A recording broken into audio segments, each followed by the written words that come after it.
I'm Tom Vasel, and welcome to Week in Review. Each week we put out quite a few videos. It can be hard to keep track of all of them, so this is a video that attempts to do that.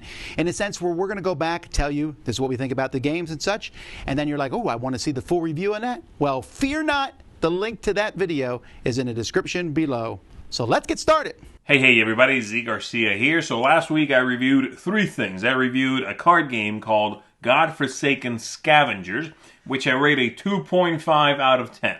The game looks good. It's got a neat art style.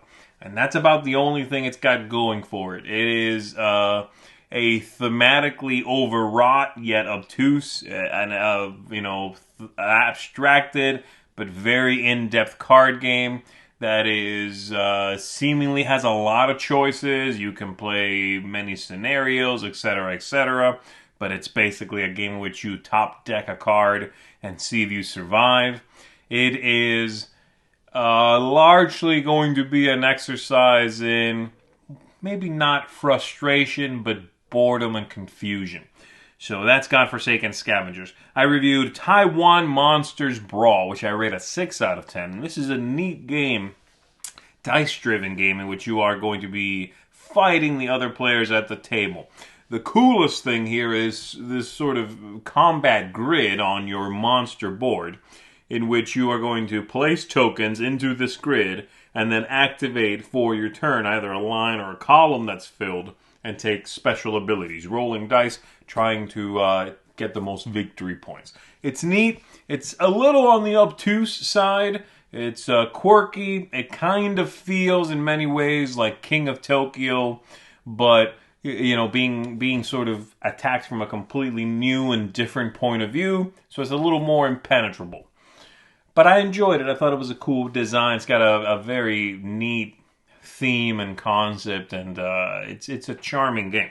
Lastly, I reviewed Shakespeare Backstage. This is a small expansion to Shakespeare, and I just really loved it. I rate this a 9 out of 10. It's going to liven up the original game. It's going to give you new characters to use their special abilities. It's going to give you a whole new idea, this backstage idea, which lets you use characters backstage that with the tokens you had wasted for the turn, basically. It's really neat. Kind of turns the game on its head a little bit, but it's easy to play.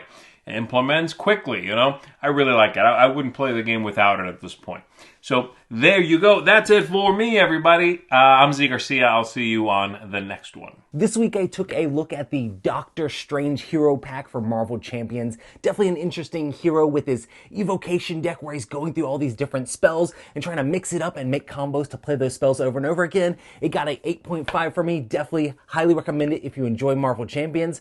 Also, favorite game Friday, of course, every week, but this week we're talking all about games with limited communication. So make sure to check that out, and I'll see you next time. All right, so first from me, Batman, the animated series, Rogues Gallery. I love that cartoon series. This game, though, was kind of a flop for me. There's some major missing rule in the rule book, but there's almost too many rules, too many things to keep track of for what really is a light push-your-luck game. It feels like a game marketed for casual people, casual gamers, but yet requires a lot of strategy to even win the game. Lots is a good game for kids where you're stacking these blocks up, trying to match different things. It's not so much focused on the dexterity as it is putting blocks on to score points. Some nice chunky components. Solar Draft, a nice little drafting game from Tasty Minstrel where you're a star collecting planets and moons and comets, and every card scores and does things in a different way. So there's a lot of variety in just a single deck of cards.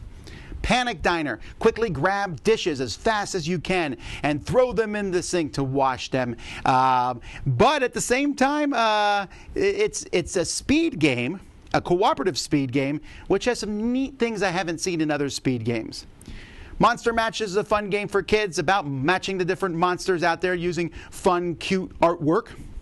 It's actually two different games I'm doing this week on that theme. Butterfly, a game from Steve and Glenn, where you're moving around and collecting tiles that score you points in different ways. Very similar, a sideways thing from Sushi Go, trying to collect stuff to get points, but you're just moving this hedgehog around on the board to collect the tiles. It's simple, easy, recommend it. Bandy Monster, the other monster matching game. This one you have to describe a monster to get people to grab it, but there's some things you can't say. Really works well, again, for kids.